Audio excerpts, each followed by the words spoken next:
Everyone knows that the most important part of music is how it looks. People only listen to music to look cool, and people only make music to look cool. Everyone's asking each other, what's your favorite band? And it's always just whoever's got the most style at the moment. What's the point in listening to anything if you're not actively gaining social status?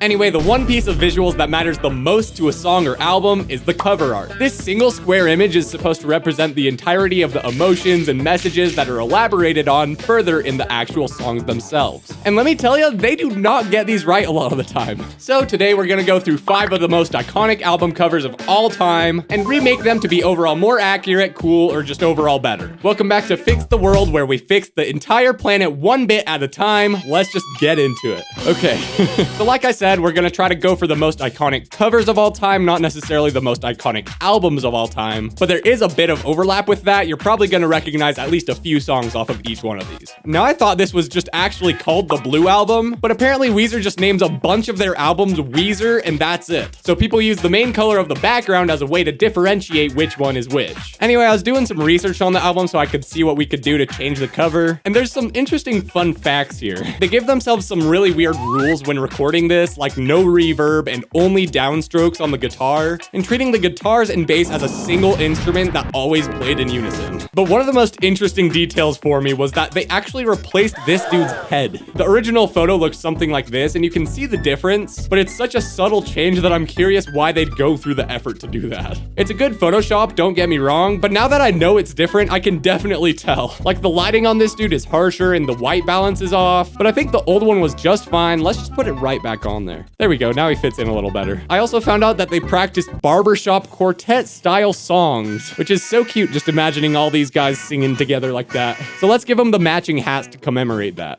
Yeah, looking good. Now, probably the most noticeable thing about this album cover is that they're missing their feet. Apparently there were versions internationally or something that had their feet in the cover, but I can't find a really good quality image of them, so let's make our own. And we're not just gonna do boring shoes, let's do something based off their actual personalities. So starting with the drummer, Patrick. I mean, you gotta do what you gotta do. Go like this. Probably hard playing drums like that, honestly. Next we got Rivers. He's the main guy, I want to say. Oh, interesting. He was born with equal length legs, but as he grew to his full height, his right leg grew nearly 2 inches longer than his left. After the success of the Blue Album, he got a procedure to correct it. That is crazy. So that's probably why he's kicking this leg out a little further, because it's a little longer and still touching the ground. But yeah, if that was after the Blue Album, we gotta fix it for him while he's in the Blue Album. So if it was this leg that was longer, like so, I mean, we can just do it the other way around. I hope this isn't too mean. I'm not trying to be mean. Okay, just a little difference, like 2 inches, like we said. Honestly, I can't really find anything on this guy. I just really want someone with roller skates. I feel like it would fit the vibe. That's the way it's gonna fit. Then I know this is kind of obscure, but this guy is giving me Scott the Woz vibes with the blue background. So I'm thinking we just rotate him completely and we'll have him just peeking off the side like this. Cool, cover 1 is done. Much more exciting. Moving on, we'll go to the Beatles' Abbey Road. These 4 dudes crossing this street has been iconic and been brought up time and time again. I think this cover's all right, but I really like the style of Sgt. Pepper's Lonely Hearts Club Band. But this one has an interesting background with a conspiracy theory. Essentially, there's been this theory going on for years and years that Paul McCartney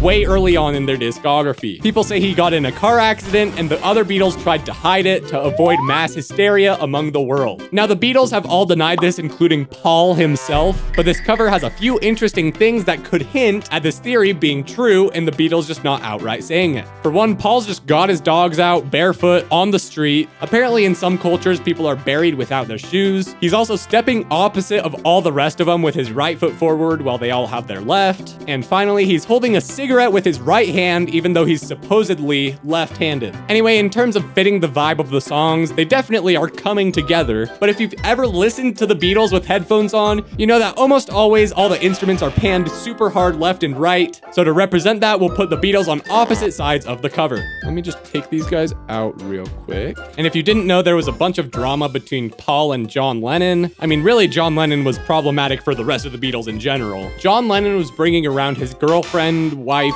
Yoko Ono. And she would sit in on basically every single studio session that they had together. And that's supposed to be boys' night, come on. But since she sat in all those sessions, she's basically a Beatle at this point, so we'll add her to the cover. Just way out sitting on this car. Now, something that's downright misleading about the Beatles is that there's never even a Beatle on any of their covers. So I'm not saying we replace the Beatles with Beatles, but maybe they all have a little Beatle pet that represents how they act. Types of Beatles. The longest of all Beatles. Which Beatle is the tallest? Paul McCartney. Cool. Problematic Beatles? Yeah, that's John, all right.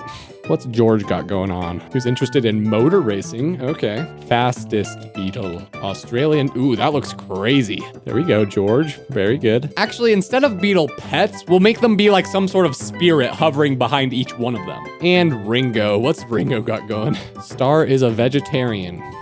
Sure. Vegetarian Beatles. Potato Beetle, that looks fun. It looks like a standoff. It's awesome. And random side note, apparently these crosswalks are called zebra crossings in places. Places being the UK, I think. So we'll make it so it's just that. That looks crazy. Almost forgot, Yoko will get her own Beetle too. She is the only lady. Anyway, that looks pretty crazy. That'll do for now. Abbey Road, there it is. Onward. Next, we got the Gorillaz Demon Days. I don't know what the deal is with all the album covers just being 4 dudes. These ones are all just given the side eye, I think. If you don't know, the Gorillaz is a virtual band, meaning it was all created by one dude, but he made up all these characters to play each instrument, which I do think is a really cool idea, but to really sell it, they can't just be looking like cartoons. They don't look realistic at all. So since they all look like apes to an extent, let's make each one of the 4 kinds of apes, which I do know a lot about. Nice. I would love to see these guys in concert. Number 4, we got Nevermind by Nirvana. You might recognize the song Smells Like Teen Spirit and the song from Batman. Anyway, I think the baby dollar theme is cool, but you know what this needs? More babies and more money. I was kind of having a hard time coming up with what to do with this album cover, but while I was scrolling the Wikipedia, I came across the mastering section. It says Nevermind was mastered by Howie Weinberg. And I was like, I recognize that name because duh, he's the guy that mastered my album. I don't know, it doesn't have to do with the cover at all. I just thought it was cool. Can't forget to bring the title back in. Now let's just get a ton of money in here. Oh, that's perfect. Wait a second. We're not going after ones anymore. We're going after the hundreds. Oh, that's so sick.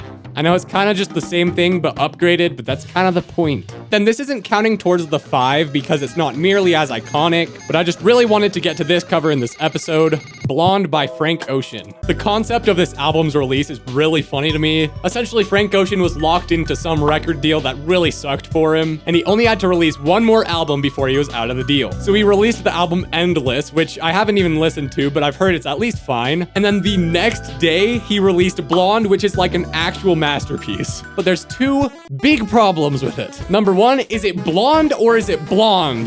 The cover spells blonde like this, but the technical title of the album is Blonde spelled like this. I guess one of the meanings is tied to masculinity and one of them is to femininity. And I get that masculinity is like a theme of the album and stuff, but he is confirmed from America, so we're gonna keep it at the American spelling, blonde. But the second thing that I'm sure you've instantly noticed is his hair is green. Not blonde. Listen, I get that's part of the album too. His hair turned green because of the chlorine or whatever. So you're telling me I'm supposed to not only enjoy the sound of music, but I'm supposed to think about it as well? This is all about the visuals. We went over this. So let's just do the freaking thing.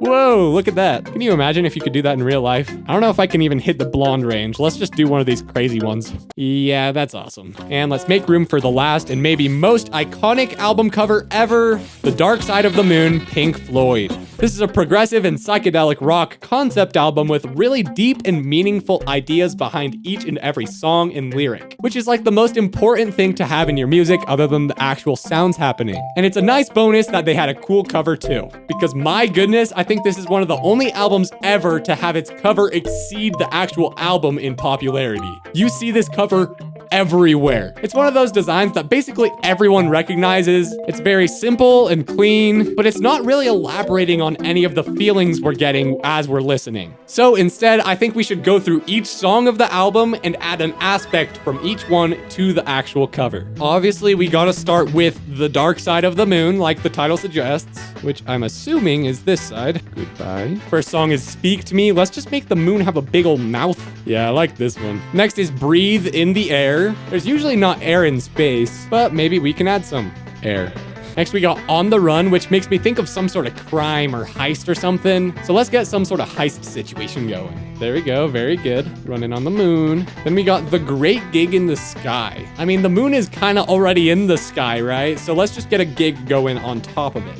Something like that will do, right? Ooh, I like how that looks. Let's get that behind the moon, and then the actual stage can be on the top of there. Next, we got Money, which we already handled, actually. Then we got Us and Them. That's reminding me of the heist situation we got going. Let's just get the guy that's actually chasing him on the other side of the moon. Right down here. Any color you like. I think for that, we just keep this original rainbow on the side and the line. Then for Brain Damage, that reminds me of something. Man, moon, film, face. Yeah, A Trip to the Moon. This is a super old movie that had just some awesome visual effects for the time. I mean, even now it does look pretty cool. But yeah, let's just use this rocket ship to be sticking in the moon like that. And the last song on the album is Eclipse, which I think is pretty easy to implement. An eclipse is obviously when the moon is covering up the sun. So let's just get the sun behind the moon. Go like this. That's actually so cool. You can't tell me that wouldn't be a sick album cover, whether it's for Pink Floyd or anything else. Well, I'm impressed with how this went, guys. Not to toot my own horn, but I think I did a pretty good job, especially on that last one. Art is one of the most influential parts of humanity as a whole, so I think this was a great episode to have early on in the series. My favorite one today was definitely The Dark Side of the Moon. Here's future me taping it onto the globe because that's the tradition for the series. And for the next episode, let's make some better Pokemon. Like, let's start the next generation of Pokemon before Game Freak gets to it. Leave a comment of some Pokemon names or concepts, or just let me know what else you want me to fix in this series, and I might use your comments in the future episodes.